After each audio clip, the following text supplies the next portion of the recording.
Hello everybody, my name is Stephen Marchant and this is my very wet workshop. I apologise for the noise. I don't know if you can hear the rain, but it's raining in here now, literally raining inside the conservatory / my woodshop. I've had to move a few things around because I don't want them to get wet. But if you can forgive me all that, welcome to another Stephen Marchant's woodshop, where today we'll be talking about the bandsaw. Here it is. So this is a work zone bandsaw, surprise surprise, from Aldi. It costs $59.99 I think, or $69.99. Same as the drill press. It was the same price because it was one or the other for the same price on their special buys. This is a fantastic little bandsaw. I'd say it does everything that I need it to do, except it does have its limitations because the throat depth is quite short, quite small. So if you've got a big piece of wood that you want cutting in half, then this is about as thick as you can get. So, same as the drill press, it has an on and off switch. This one doesn't have a safety switch on it though, for some reason. So green for on, red for off, pretty self-explanatory. These are a lot louder than a drill press, so you will need to wear ear defenders when using these. I'll turn the volume down on this video when I'm running it, so it doesn't hurt your ears. But yeah, they are a bit louder. It's a spinning blade rather than a spinning drill bit, so it's slightly more dangerous as well, which even more so, why would it not have a safety switch on it? But there you go, I didn't make it, so... Right, let's take a look around the back.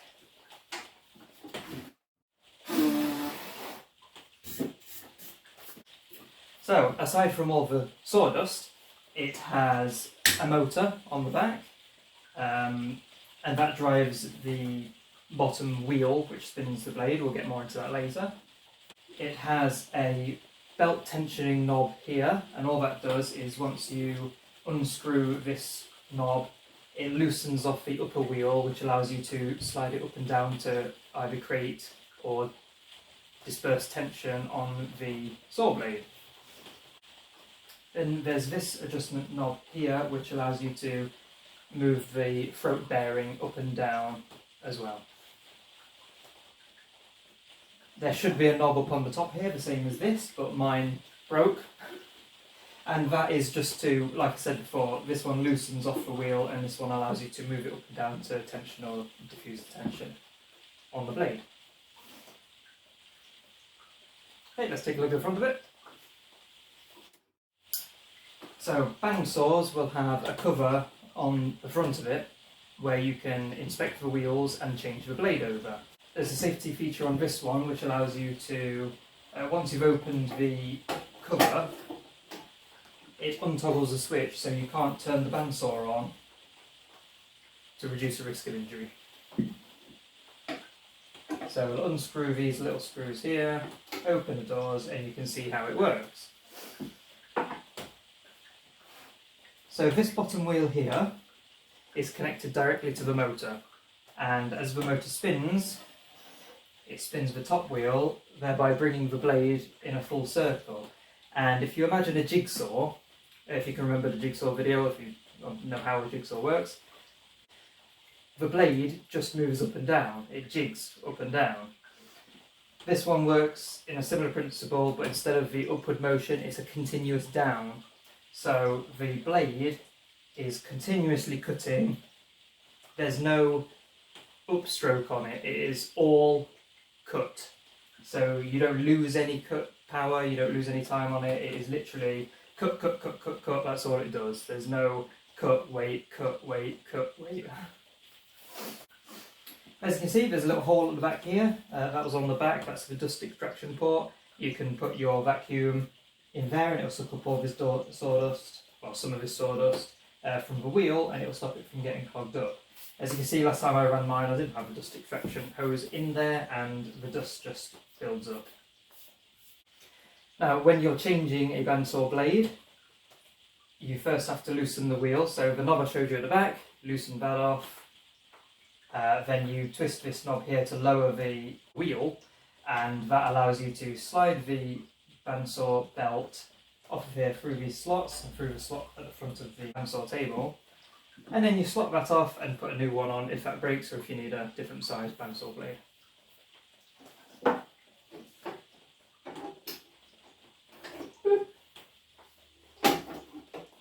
Hide my shame, hide all the sawdust.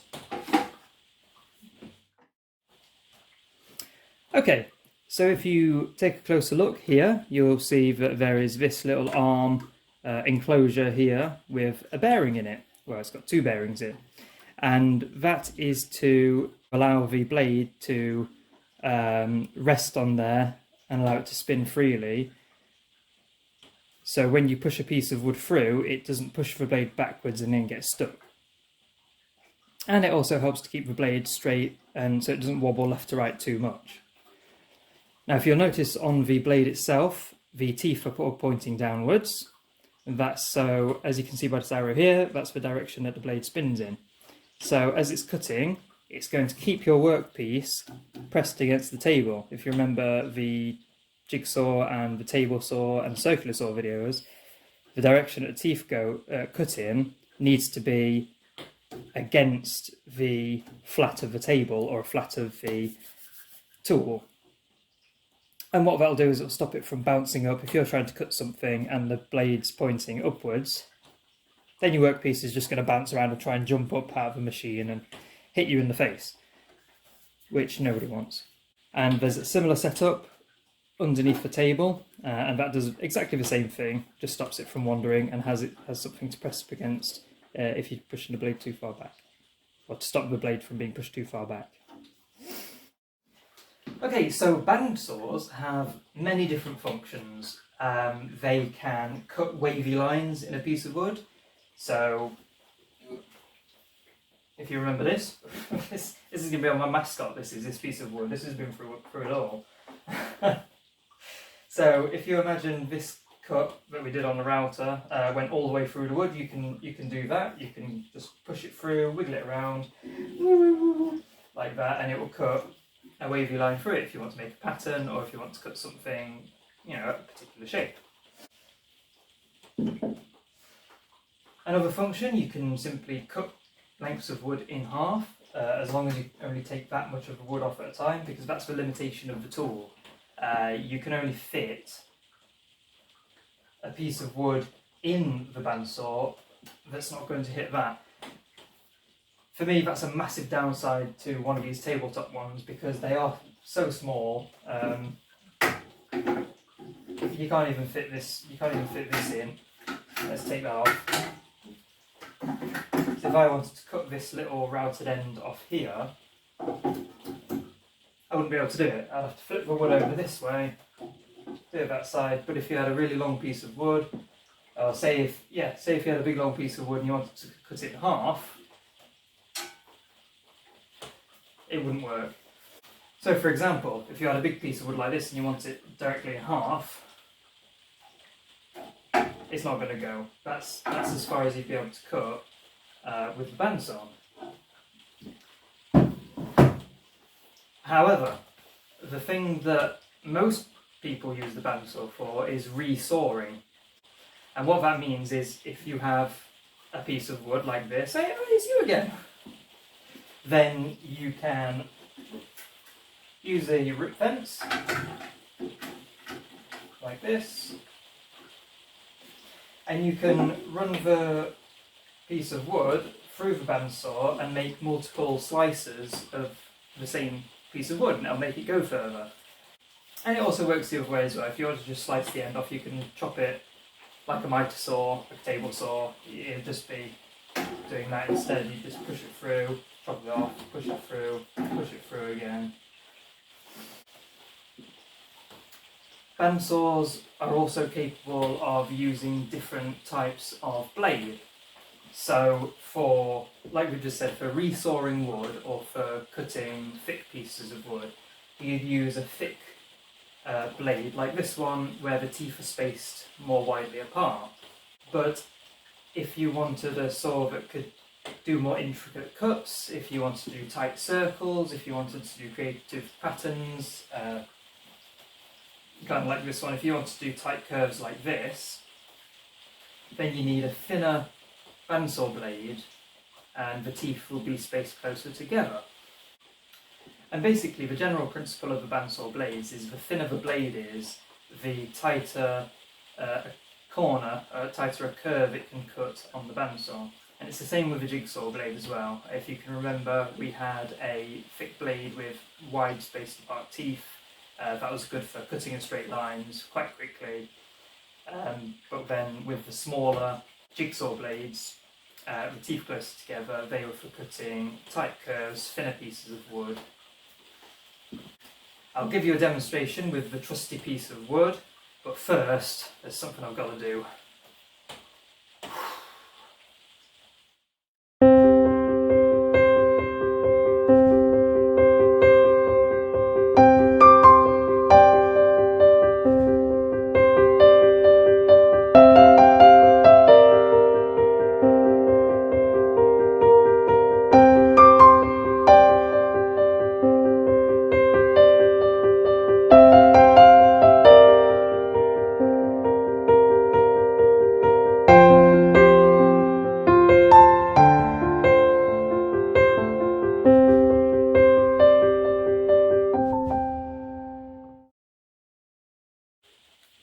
Okie dokie.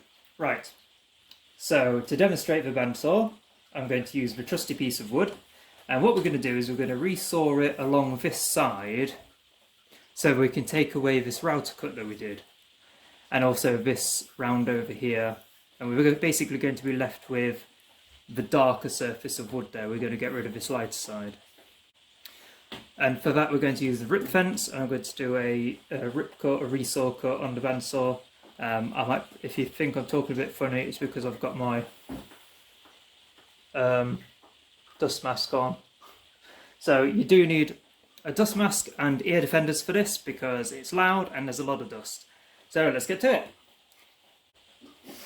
So we're going to unclasp this clasp, move that along so it lines up the blade with the part we want to cut off, right about there, and then press it down to reclamp it. And that way the wood can run along this flat edge and leave a flat-ish edge. You'll see what I mean in a second with the saw blade. Right, let's get my dust mask on.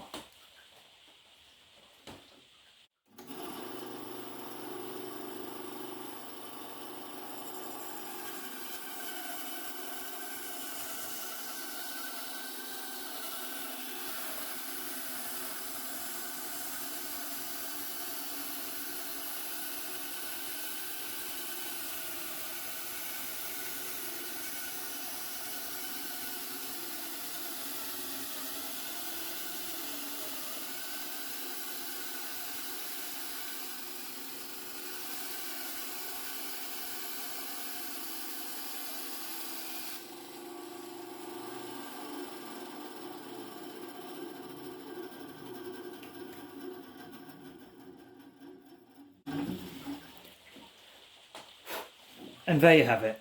So that is one side sawn off, and that's what we call resawing when you're cutting along the grain and you're making multiple slices of wood in one piece of wood. And you see what I mean when I said slightly smooth. I don't know if you can see, but on the edges there it does get quite wavy where the bandsaw is constantly moving down, like on a table saw when you get the circular swirl marks. The bandsaw you get straight lines going down, but they're easily sanded out and they're not a big deal. Okay, so next up let's do a little wavy cut. I probably can't follow this line because my bandsaw blade is quite a thick one, but yeah, let's make a little wave in there just so you can see what it can do. Ear defenders and dust mask on. We don't need a rip fence for this because we don't want to create a straight edge. We can just freehand it like this. Woo, woo, woo.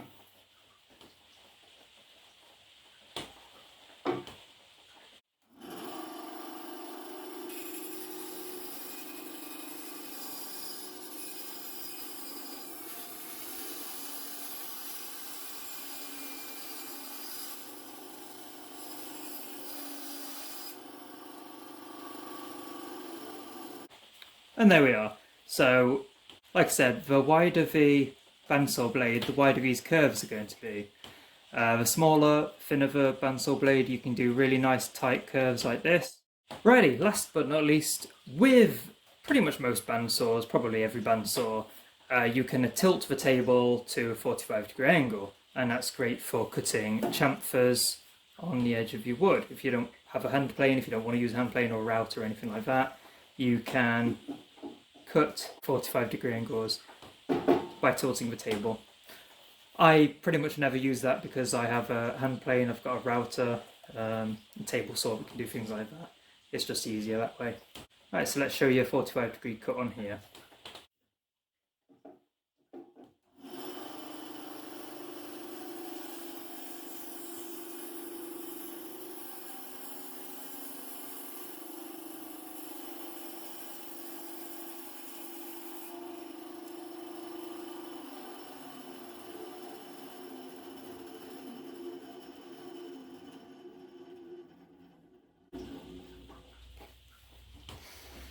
Okay, and in no way was that accurate. By no means was that a professional cut. I just wanted to demonstrate the angle that the table saw can go in. You could cut this directly down the middle like that if you wanted to. By all means, set up the rip fence to do that. That would make it even more accurate. That was just a demonstration like that.